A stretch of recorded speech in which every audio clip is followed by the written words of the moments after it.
우리 마음이 없지만 인사 한번 할까요? 보고 싶었습니다. 그 사람 마음을 살피지 말고 그냥 그 말을 그냥 믿으세요. 여러분 환영해 주셔서 너무 감사해요. 여러분 환영하시는 그 마음을 알지요. 오늘 왔다니 안 올 거니까. 매주 온다면 환영 안 하죠. 그리고 목양실에서 목사님과 사모님 얼굴 뵈면서 너무 좋았어요. 왜냐면 어떻게 목회하는 분이 얼굴이 저렇게 좋지? 두 분 다. 저는 솔직히 말씀드리면 믿음이 없어가지고 개척에서 목회하면서 한 번도 편안한 잠을 자본 적이 없습니다. 단 하루도 마음 놓고 살아본 적도 없고. 어떻게 저렇게 얼굴이 좋을까? 반질반질한. 더러 못 보신 분들이 계시네요. 네. 제가 오늘 여기 목사님 설교 부탁을 받고 많은 생각을 했죠. 뭘 가서 전할까? 설교 4편을 만들었어요. 4편. 4편 만들어놓고 제 아내한테 뭘 전할까? 선택받은 것이 이것입니다. 이걸 전하십시오. 예.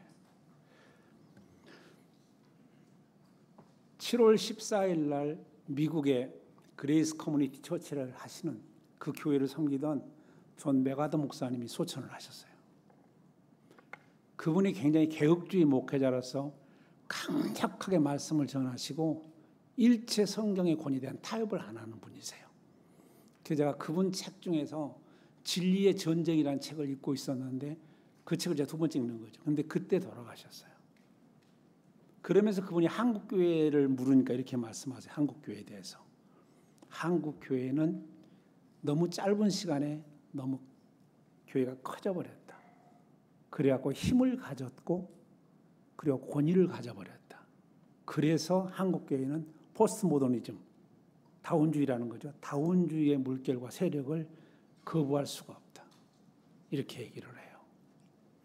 그래서 한국교회가 잃어버린 결정적인 것이 하나 있는데 그게 뭐냐면 말씀을 잃어버렸다. 말씀을. 포스트 모더니즘이라고 하는 게 뭐냐면 종교적으로 말하면 모든 종교에는 구원이 있다. 이렇게 큰 그림으로 말하거든요. 그런데 그분이 말씀하신 제가 내용들을 얼른 들으면서 이건 그것만 말하는 게 아니다. 성경에다 뭘 자꾸 섞어댄다. 섞어대. 성경을 강론하고 설교하는 게 아니라 성경에다 심리학을 섞고 철학을 섞고 성경에다가 성공학을 섞고 행복학을 섞고 자기 개발학을 섞어댄다. 이걸 포스트 모더니즘의 물결이라고 말해요. 세속적인 물결. 세속에서 성공하는 방법, 비결, 행복에 추구한 비결과 방법 이것들을 섞어버렸다. 사랑하는 성도 여러분, 우리가 믿는 것은 성경을 믿는 것입니다. 우리가 믿는 건 성경이 말하는 예수님을 믿는 거예요. 우리가 믿는 건 성경이 말씀하는 구원의 도리를 믿는 것입니다. 구원의 도리를. 우리가 구원을 확신하는 것도 성경을 읽고 성경이 말하는 자기를 바라보면서 확신을 하는 거예요. 아무 소리나 믿는 게 아니고 아무거나 믿어도 되는 게 아니고 얼마나 유튜브가 발달했습니까? 얼마나 많은 이상한 얘기들을 많이 하고 있습니까, 여러분? 진짜 이 시대를 보면 이런 생각을 합니다. 진짜 말씀이 필요한 시대가 됐다, 이제. 정말 말씀이 필요한 시대가 됐다. 왜? 온갖 이야기들을 자기 마음대로 해버리는 시대이기 때문에. 네, 그런 시대가 됐습니다. 그래서 오늘 하나 결심합시다. 성경을 믿자. 누가 무슨 얘기를 해도 성경을 믿으셔야 돼요. 뭐 자기가 뭐 하나님 나라 갔다 왔다. 그래도 성경을 믿으셔야 돼요. 그래도. 내가 무슨 체험을 했다. 그래도 여러분이 믿을 건 성경입니다. 성경. 믿어지세요? 예수님이 길을 가시는데 한 젊은 청년이 주님 앞에 나와서 엎드립니다. 그리고 묻습니다. 선한 선생이요. 내가 어떻게 하면 영생을 얻을 수 있습니까? 여러분 성경에서 영생이란 단어와 생명이란 단어는 같은 의미로 쓰고 구원이란 단어도 같은 의미로 써버립니다. 쉽게 말하면 이런 질문을 하는 내가 어떻게 하면 생명을 얻을 수 있습니까? 어떻게 하면 구원을 받을 수 있습니까? 속으로 대답해 보세요. 여러분들이. 여러분 뭐라고 대답해 줘야 됩니까? 물론 다 틀려요. 여러분 대답해 봐야. 왜 그렇게 남의 속을 잘 아세요? 볼 것도 말 것도 없기 때문에 그래요. 장로님한테 물어볼까요? 이제 망신당하니까 물어보면 안 되지.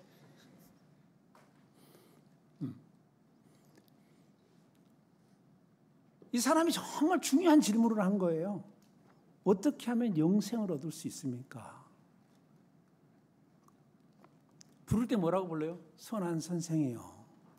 예수님께서 여러분 같이 영생의 문제를 대화하시다가 그 청년을 보고 사랑하셨다고요. 사랑하셔.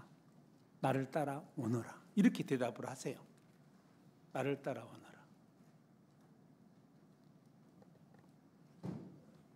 근데 이 내용이 여러분 간단하지 않는 것이 예수님께서 그 따라오라고 난 다음에 이 청년이 부자거든요.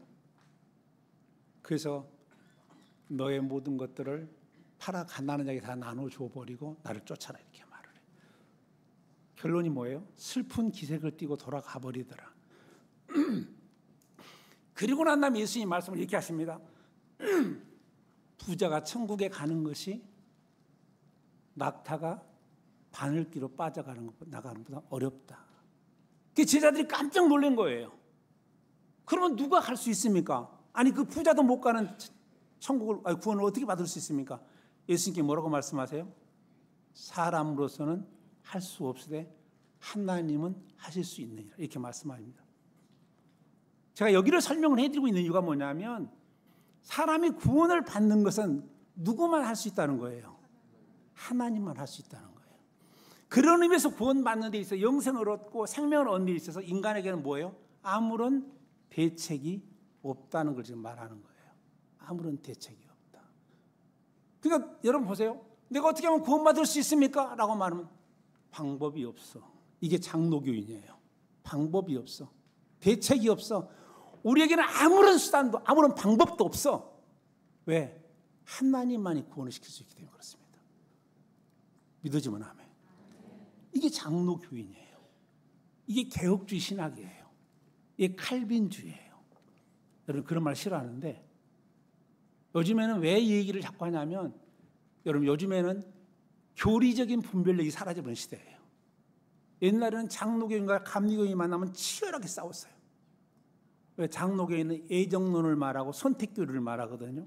하나님 주권을 얘기하거든요. 감리교인은 그렇지 않거든요. 인간의 의지적 선택을 말하거든요. 인간의 책임을 말하고 그걸 강조하기 시작하거든요. 그래서 싸울 수밖에 없어. 저도 해봤으니까. 성결교 목사니까 하룻밤 내내 해봤어 그걸. 내내. 우리는 장로교인입니다. 장로교인은 하나님의 주권적인 섭리 안에서 하나님 우리를 선택하시고 애정하시고 때되어서 우리에게 복음을 드러내시고 우리를 믿게 하시고 구원하신 줄로 믿습니다. 이게 장로교인이에요. 장로교인. 설교를 몇 분 해야 되는지 모르겠네. 앞에서 좀 무조건 끝낼게. 근데 졸면 시집 못 가. 이건 안 믿어도 돼요.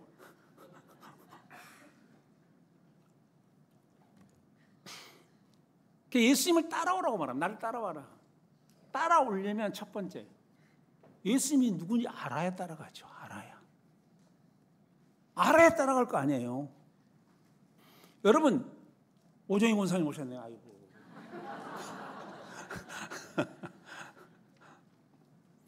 아니 알아야 따라갈 거 아니에요. 주님을 알아야. 모르는데 어떻게 따라가요? 근데 이 사람은 주님을 모르고 있어. 이 부자 청년이 선한 선생이여라고 말했는데 이건 예수님을 구원자로 보는 게 아니죠. 이건 사람으로 보고 있는 거죠. 선생. 사람으로. 어떻게 하면 영생을 얻을 수 있습니까? 영생을 얻는 방법, 구원 얻는 방법을 가르쳐 달라는 거예요. 방법을 좀 가르쳐 주십시오. 근데 여러분 영생과 생명은 누가 주는 겁니까? 예수님이 주는 거예요. 여러분 예수님을 대면할 때 아주 중요한 대면이 이거예요. 주님 내게 뭘 가르쳐 주십시오가 아니에요. 나를 구원해 주십시오예요. 나를 구원해 주십시오. 예수님이 이렇게 말씀하지 않습니까 여러분? 요한복음 10장에서 내가 너에게 영생을 주노니 영원히 멸망치 아니할 터요 너희를 내 손에 빼앗을 자가 없다. 예수님이 영생을 주시는 분이에요. 영생의 길을 가르치는 분이 아니세요. 영생의 방법을 가르치는 분이 아니세요. 그분이 영생을 주는 분이에요. 그래서 뭐라고 말합니까? 내게 오는 모든 자가 생명을 얻었느니라 이렇게 말을 합니다. 생명을 얻었느니라. 예수님 앞에 나온 모든 사람들 가운데 보세요. 은혜를 입은 사람들이 다 누구예요? 주 다윗의 자손이여 나를 불쌍히 여기소서. 이건 여러분 구원을 요청하는 거예요. 그러니까 그들에게 은혜를 베푸신 거예요. 여러분 성경에 보면 아주 험한 내용들 있지 않습니까? 로마서 3장 같은 내용, 인간들이 어떻다고 말합니까? 입에 대한 것만 얘기해 줄게. 이렇게 말해요. 인간들에 대해서 이렇게 말씀하셨어요. 예수님께서, 바울 사도가.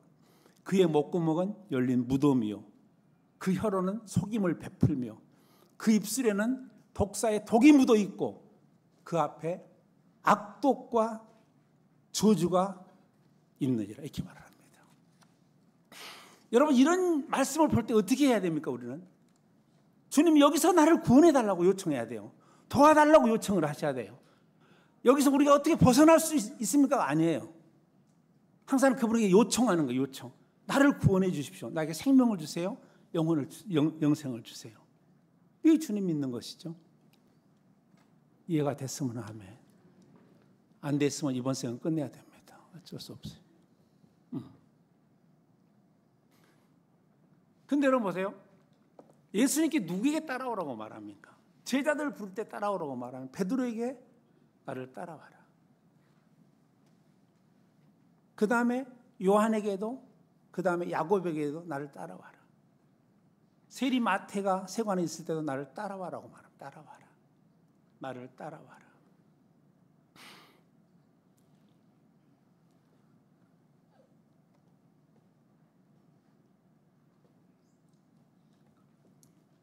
여러분 지금 주님 따라오고 계십니까?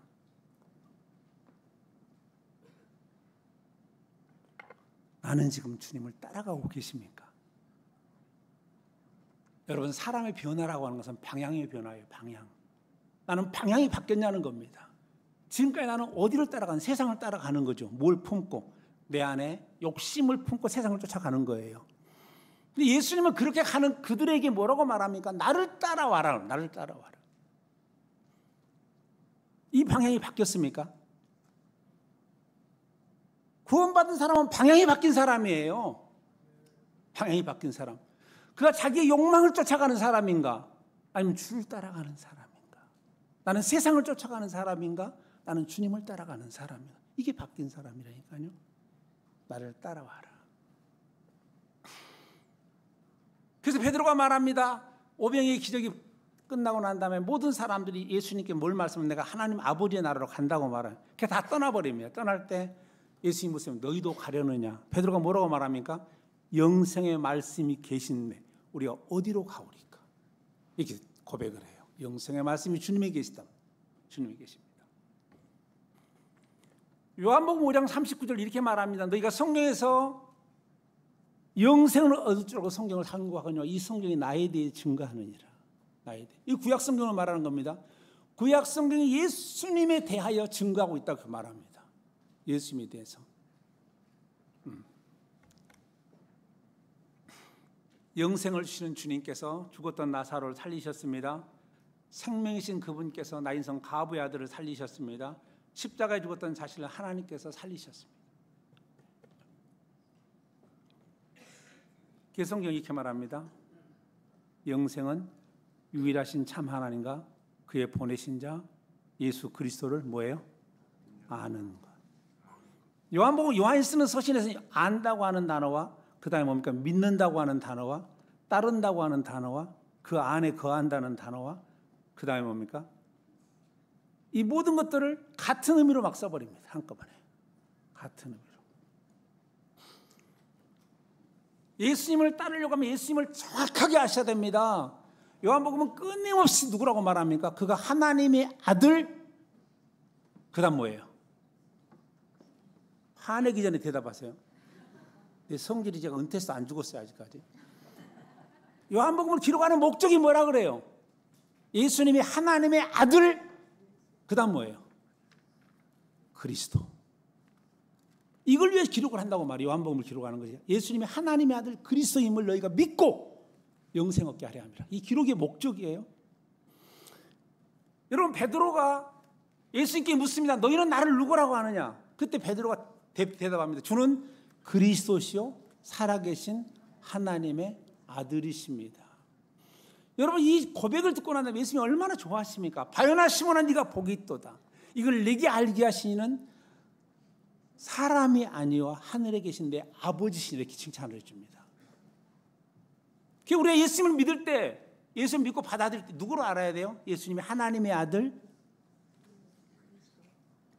지금 다 뭐예요? 그리스도. 그렇게 되다 보면 설교 길어질 수밖에 없어요. 지금 한없이 길어질 수밖에 없어요. 예수님이 하나님의 아들 그리스도로 믿는다는 말은 받아들인다는 뜻이에요. 그분을 받아들인다. 그렇게 받아들인다. 이 은혜가 함께하기를 주님을 축원드립니다.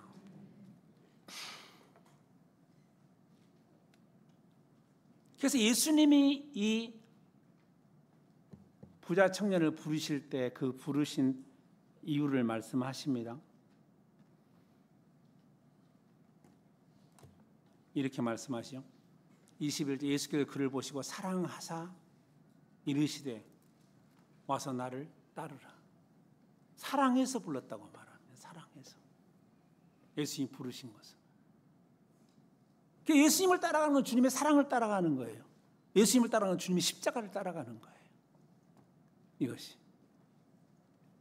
이것이 생명의 길이에요. 이게 영생의 길이에요. 예수님을 알 뿐 아니라 예수님을 알고 버려야 따라갈 수 있어요. 기독교 신앙은 버리는 거예요. 얻는 게 아니고 버리는 거예요. 아브라함이 하나님을 따라갈 때 부를 때 뭐라고 말합니까? 본토 친척 내 아비 집을 떠나 내가 내게 지시할 땅으로 가라. 너는 본토와 친척을 버리고 아버지를 버리고 내가 지시할 땅으로 가라. 버리는 거예요. 여러분 이스라엘 백성들이 구원받아 나올 때 애굽을 버리는 거예요. 애굽을 버리고 출애굽해 나오는 겁니다. 버림이에요. 버림. 여러분 우리가 기도해서 자기 욕심, 자기의 구하는 바를 얻고 취하고 하는 것이 아니에요. 기도는 여러분. 기도는 내 안에 있는 것들 가운데 하나님이 버리라고 하는 그걸 기도로 버리는 거예요. 그대로. 그러면 나머지는 하나님이 알아서 하세요. 그 기도는 끊임없이 버림의 작업인 것이지 뭘 얻어내는 작업이 아니에요. 얻어내는 작업이. 자기는 아무것도 버린 것이 없이 계속 뭘 달라 그랬어요. 그러니까 기도에 대한 은혜가 없어요. 신학에 대한 깊어짐도 없고. 그렇게 하니까. 버림. 여러분 예수님의 제자 베드로가 부름받았을 때 뭐라고 하던가요? 그가 어떻게 했다 그래 따라오라고 하니까 배와 그물을 버리고 이렇게 따라갑니다. 버리고. 요한은 뭐라 그래? 요한과 야고보는 배와 그물과 아버지를 버리고 따라가더라. 이렇게 말합니다.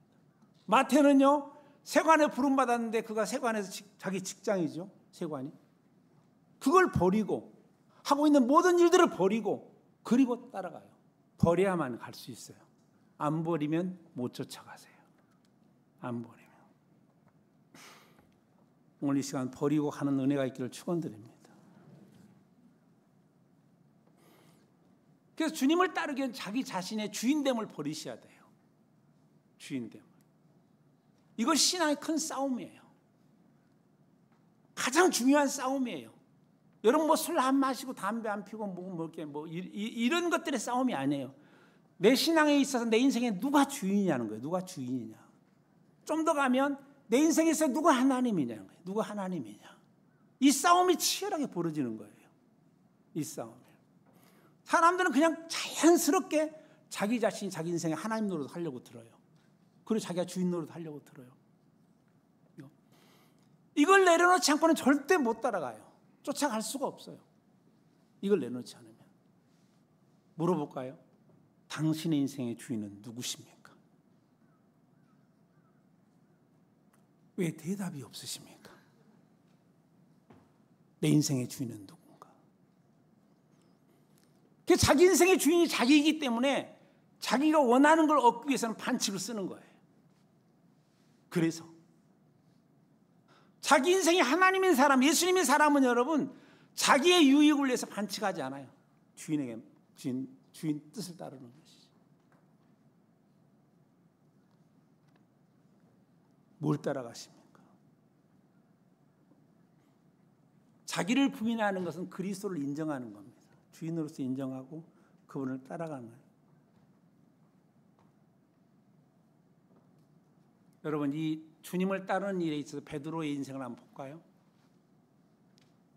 베드로가 갈릴리의 어부입니다. 하루는 배를 타고 자기 그 어부 동료들과 함께 갈릴리 바다에 배를 띄웠습니다. 밤을 새워 배를 띄웠는데 한 마리도 못 잡았어요. 한 마리도. 그냥 헛수고한 거예요. 너무 허탈하죠. 너무 배도 고프고 너무 허망한 날입니다. 어부로서 실패한 날입니다. 그물을 싣고 있는 예수님이 바닷가에 오셔서 베드로의 배를 타고 난 다음에 배를 좀 육지에 좀 띄우라고 말합니다. 그 띄웠어요. 그랬더니 예수님이 거기서 무슨 말씀을 전했는지는 모르겠어요. 그 내용이 성경에 기록을 안 하고 있기 때문에. 하여튼 무슨 말씀을 전했는지 모르겠는데 말씀을 다 마치고 난 다음에 베드로에게 깊은 곳에 그물을 내리라고 말합니다. 깊은 곳에. 그 베드로가 주님의 말씀을 순종하며 이렇게 말합니다. 우리가 밤을 새워 그물을 내렸지만 헛수고를 했습니다. 근데 내가 말씀에 의지해서 그물을 내려보겠습니다. 뭐 믿음으로 한 거 아니에요. 그냥 하라고 하니까 해보겠습니다 이거예요. 하라고 하니까. 여러분 베드로가 그걸 순종하기는 힘들어요. 왜냐하면 예수님은 목수였고 베드로는 전문 어부였어요. 목수고 어부. 그 다음에 상식적으로 생각을 해도 새벽녘에는 고기가 전부 다 깊은 곳에 있지 않고 밖으로 나와요. 얕은 곳으로. 먹이를 취하기 위해서. 그렇기 때문에 그것도 안 맞아요. 근데 내렸어요. 내렸더니 그물이 찢어지도록 잡혔고 동료 요한의 배를 불러서 두 배에 가득 실었다고 말합니다. 여러분 그리고 난 다음에 아주 이상스러운 행동을 합니다. 베드로가. 그게 뭐냐면 주님 앞에 와서 딱 엎드립니다. 엎드리고 이렇게 말합니다. 주여 나를 떠나소서 나는 죄인입니다. 이렇게 나를 떠나란 말은 나는 무가치한 존재라 이 말입니다. 나는 아무런 가치가 없는 존재입니다. 그리고 나는 죄인입니다. 나를 떠나서. 여러분 이렇게 미뤄봤을 때 예수님께 배에 앉아서 무슨 말씀을 전했는지 알만하죠.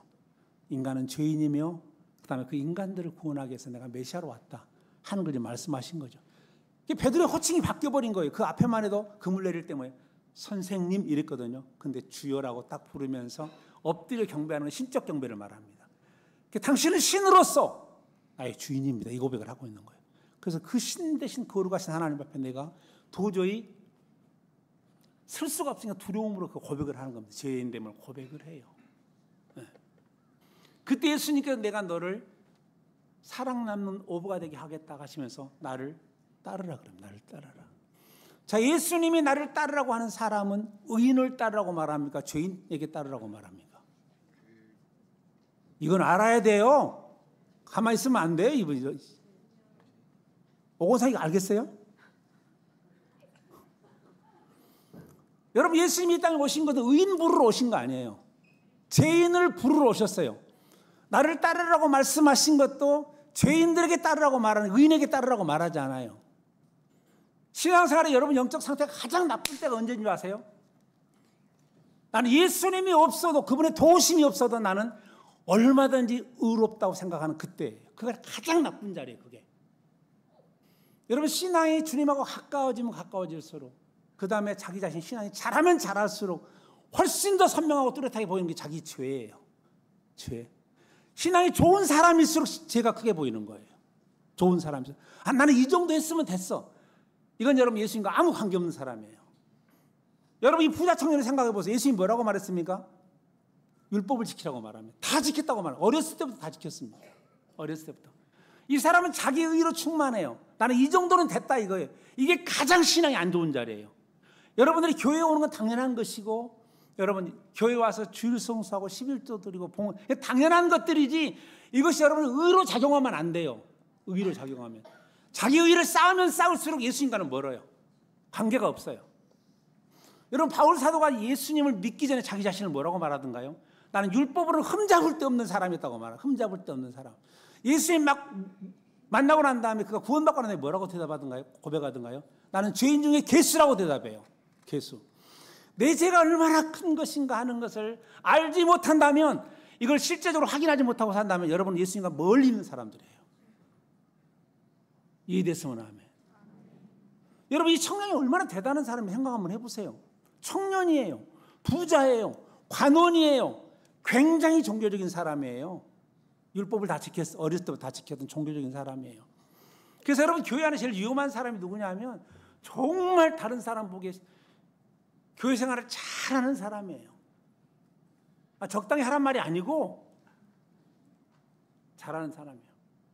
이 사람이 그걸 자기 의로 삼았다면 그는 여러분 주님과 관계없어요. 이걸 아셔야 됩니다. 전 최근에 은퇴하고 난 다음에 제가 너무너무 낙심되는 게 있는데 그게 뭐냐면 내가 이 정도밖에 안 돼? 이 생각이 이 정도밖에 안 돼. 아내하고 싸우고 있더라니까. 제가 아내하고 싸우고 있어. 세상에. 어떻게 목회를 30년 한 사람이 아내하고 싸우고 있을까? 미친놈이죠. 미친놈. 아니 그것도 싸우는 것이 뭐 주제가 있으면 좋아. 무슨 선교가 안 되니까 싸운다. 한국 교회 때문에 싸운다. 뭐 남북 문제 때문에 싸운다. 그게 아니라 식탁 위에 올라온 늘 푸른 초원 때문에 싸우는 거야. 아니 이게 어처구니 없는 거예요. 그래서 내가 상남자처럼 살려고 노력했던 사람인데 이게 뭐야 남자가 이게 아니 어떻게 그 푸른 초원 때문에 싸워 이것 때문에. 이건 말이 안 되잖아요. 거기서 내가 완전히 무너졌죠. 내가 인간이 이거밖에 안 되나? 30년이나 목회하고 30년 동안에 성경이 전체를 다 설교하다시피 한 사람 이거밖에 안 되나? 여기서 내가 완전히 나의 초라하고 비참한 모습을 봤죠. 또 하나, 예수님을 사랑한다고 말하고 뭐 주님을 위해 산다고 말하는데 그럴 때마다 느낀 게 뭔지 아세요? 한 번도 내가 온전히 주님을 사랑한 것이 없는 거예요. 한 번도. 기도하고 있을 때마저도 온전히 사랑을 안 하더라고요. 예배 드릴 때 이것도 온전히 사랑하지 않아요. 와,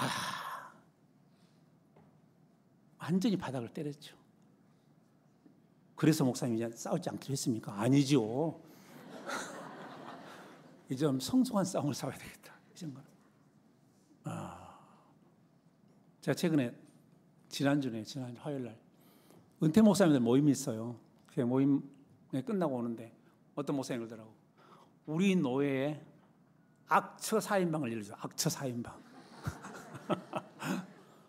악처 4인방을 일러줘. 근데 저도 대충은 알고 있었거든요. 거기에 김태 사모는 빠져요. 악처 4인방. 이분들은 진짜 대단한 분들이세요. 목사님들이 굉장히 상남자들이에요. 상남자는 악처를 만나더만 보니까. 절대 남의 눈치를 보지 않아요. 목사님을 뒤싸고 까는데 남의 눈치를 보지 않아요. 일체 그런 살피지 않습니다. 조심성이 뭐 없어요. 그 다음에 존재 자체를 무시해버리는 거예요. 존재 자체를. 그리고 목사님 한 분이 뭐 했냐면 사모님하고 아주 엄청 싸고 난 다음에 주일날 강단에 올라가서 두 분이 인사를 드리고 우리 부부는 더 이상 도저히 목회를 못하게 그냥 사임합니다. 그리고 인사를 드리고 이렇게 이제 또 계속했죠. 목회를. 장로님들이 설득을 해서. 한 교회 목사님이 뭐냐면 그 사모님은 워낙이 대단하시니까 장로님들 줄 세워놓고 막 강연하고 막 까고 그랬거든요. 당회가 하도 성질나니까 이 사모님을 제명해버렸어. 사모님 제명 없어. 그런 거 없어요. 근데 제명을. 그 정도였어. 그 정도. 그래서 제가 이랬습니다. 하나님 진짜 대단하시다. 대단하시다. 뭐 때문에 그랬냐면 어떻게 그렇게 오묘하게 짝을 지을 거나. 이게. 여러분 짝을 지어서 너무 좋아가지고 이렇게 죽고 못 사는 커플은 절대 안 만듭니다. 주님은. 기도해야만이 살 수 있는 커플을 만들어 놓습니다. 제가 그래서 우리 교회 커플들도 봤어요. 이야, 진짜 절묘하게 짝 지었다. 저걸 누가 하겠냐? 하나님은 아시지, 저거를. 아니, 서기철 장로님이 고윤희 목녀를 어떻게 만나요? 어떻게 이게. 말이 돼요, 말이. 말도 안 되고 설명도 안 되는 거 이해할 수가 없어요. 근데 그렇게 만나 살게 하시더라니까. 두 분 다 기도해야만 살아요. 기도해야만. 이해하십니까? 근데 여러분 우리가 주님 따라가면서 정말 올곧게 쫓아갑니까? 그렇지 않아요. 베드로 얘기하다 지금 일로 가버렸는데 베드로가 여러분 그렇게 주님을 따라갑니다. 따라가다가 베드로가 예수님이 빌라도 호평에 딱 설 때 베드로가 어떻게 따라갔다고 말합니까? 멀찍이 따라가더라. 멀찍이라는 표현을 써요. 멀찍이 따라가더라. 그러면서 거기서 뭐예요? 예수님을 3번 부인해버립니다. 3번 부인해버려. 멀찍이 따라가지 마시고 좀 붙어가세요. 같이. 그렇게. 그리고 나서 베드로가 이렇게 3번 부인하고 난 다음에 예수님이 말씀하지 않아요. 그 말씀을 이미 예고했잖아요. 네가 닭 울기 전에 나를 3번 부인할 것이다. 그리고 닭이 울었어요. 부인하고 나서. 많은 목사님들이 이렇게 설교합니다. 베드로가 닭이울 그때 나가서 정말 울면서 회개했다. 그거 거짓말이에요. 그런 말 믿으면 안 돼요. 회개하지 않았어요. 뭘 보면 알아요? 그렇게 하고 나서 베드로가 어디로 갔습니까? 디베라 바다에 고기 잡으러 가버렸어요. 고기 잡으러. 회개했으면 고기 잡으러 가겠습니까? 그렇지 않지. 그때 주님이 베드로를 찾아오십니다. 찾아오셔서 그때 만나주시면서 거기서 베드로가 회개를 해요. 베드로가 회개하는데 베드로에게 내 양을 먹이라, 내 양을 치라고 말씀하신 다음에 마지막에 이 말씀을 주세요. 이렇게 나를 따르라 그러면 나를 따르라. 여러분 보세요. 회개라고 하는 것이 회개라고 하는 게 뭐예요? 회개가 우는 거, 결단하고 각오하고 다짐하는 거 아니에요. 주님을 따라가는 거예요. 따라가. 이것이 중요해요. 네가 무슨 죄를 지었던 간에 너는 돌이키고 나를 따라라 이거예요. 나를 따라라. 거기를 벗어나시면 안 돼. 주님을 따라가는 그 길을 벗어나면 안 돼. 그건 주님을 따라간단 말이 뭔 말일까요? 주의 말씀을 따라가는 것입니다. 말씀을 쫓아가는 거예요. 아이고 말씀 얘기엔 고개 돌려버리네. 말씀을 따라가는 거예요. 말씀의 그 길을 따라가는 것입니다. 그 회개한다는 건 뭡니까? 말씀 앞으로 돌아오는 거예요. 말씀으로 다시 돌아오는 것입니다. 이제 마쳐야 되겠습니다. 앞에 있는 자매들이 몸살을 하고 멍 때리고 앉아 있어가지고 하여튼 고생 많으세요. 여러분 우리가 주님을 따라가는지 안 따라가는지 어떻게 할까요? 성경은 분명히 말씀하십니다. 멸망으로 인도하는 문은 넓고 그 길이 멸망으로 인도하는 문은 크고 그 길이 넓다고 말해요. 생명으로 인도하는 문은 그 문이 작고 좁고 그 길이 좁다고 말합니다. 세 가지만 점검해 보실래요? 내가 예수님을 믿는다는 것 때문에 내 삶이 참아내야 되고 견뎌내야 되고 버텨내야 된다. 이것이 있습니까? 그거 한 번도 대답을 안 하네. 두 번째, 내가 예수님을 믿는다는 것 때문에 나는 공동체 안에서 아니면 인간관계 속에서 소외감을 느끼고 고독도 느끼며 외로움이 있습니까? 세 번째, 예수님을 믿고 살아가는 이 삶이 주변에 우리 믿지 않는 부모님이나 친구들이나 형제들이 왜 바보같이 사냐고 말을 합니까? 여러분 이 세 가지가 나타날 수밖에 없어요. 생명으로 가는 길은 무슨 길이라고 말합니까? 좁은 길이라고 말해요. 좁은 길. 좁은 길. 그래가지고 뭐예요? 찾는 이가 없다고 말합니다. 찾는 이가. 그렇기 때문에 좁은 길이기 때문에 좁은 길을 걸으면서 불편함이 있어요. 찾는 이가 없기 때문에 외로움이 있어요. 그리고 그 길을 걷는 것에 주변 사람들의 바보스러운 인생이라는 하는 평가가 있어요. 그 길을 가고 계십니까? 그 길을 가셔야 돼요. 그 길을. 우리 젊은이들에게 한창 아파트 열풍이 불 때 영끌에서 아파트를 샀다는 표현을 쓰거든요. 저는 그걸 시장에 적용시키고 싶어요, 여러분. 예수님을 따라갈 때 노마드 시장이 이렇게 말합니다. 너희 몸을 하나님 기뻐하시는 거룩한 산제사로 드려라 그럽니다. 이게 무슨 얘기입니까, 여러분? 쉽게 딱 말하면 이렇습니다. 너희가 예수님을 따라가는 그 일에 너희들이 영끌해라 이 말입니다. 영끌해라. 예수님 따라가는데 우리 생각만 따라가는 것도 아니고 입만 따라가는 것도 아니고 우리의 몸과 손과 발이 따라가는 이 모든 것들이 따르는 우리 몸이 그분을 따르는데 영끌하라. 따라합시다. 주님 따라가는데 영끌하자. 옆에 분에게 주님 따라가는데 옆에 분에게 인사하라니까요. 주었냐고 하면 말도 못 꺼내 부모들이. 영끌해야 돼요. 영끌. 그러면 하나님이 여러분 인생을 책임져요. 믿어지십니까? 쉽잖아요, 여러분. 쉽잖아요, 이거는. 기도하겠습니다.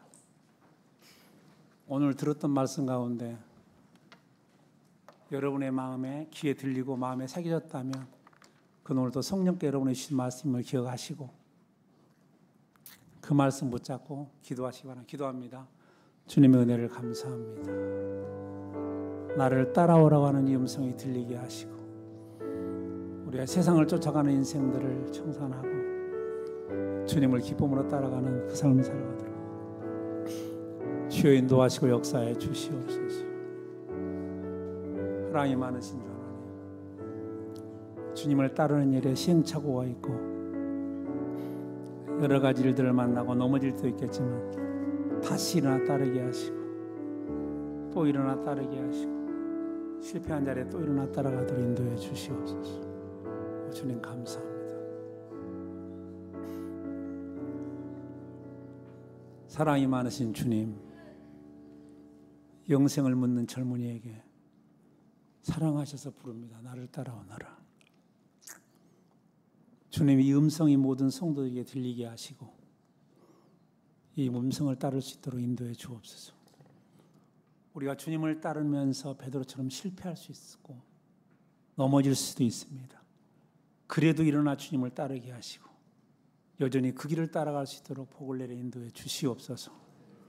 아버지 하나님, 그 길이 생명의 길이라고 말씀했습니다. 생명의 그 길을 따라가게 하시고 주님과 함께하는 복된 삶 되도록 인도해 주옵소서. 감사하며 예수님의 이름으로 기도합니다. 아멘.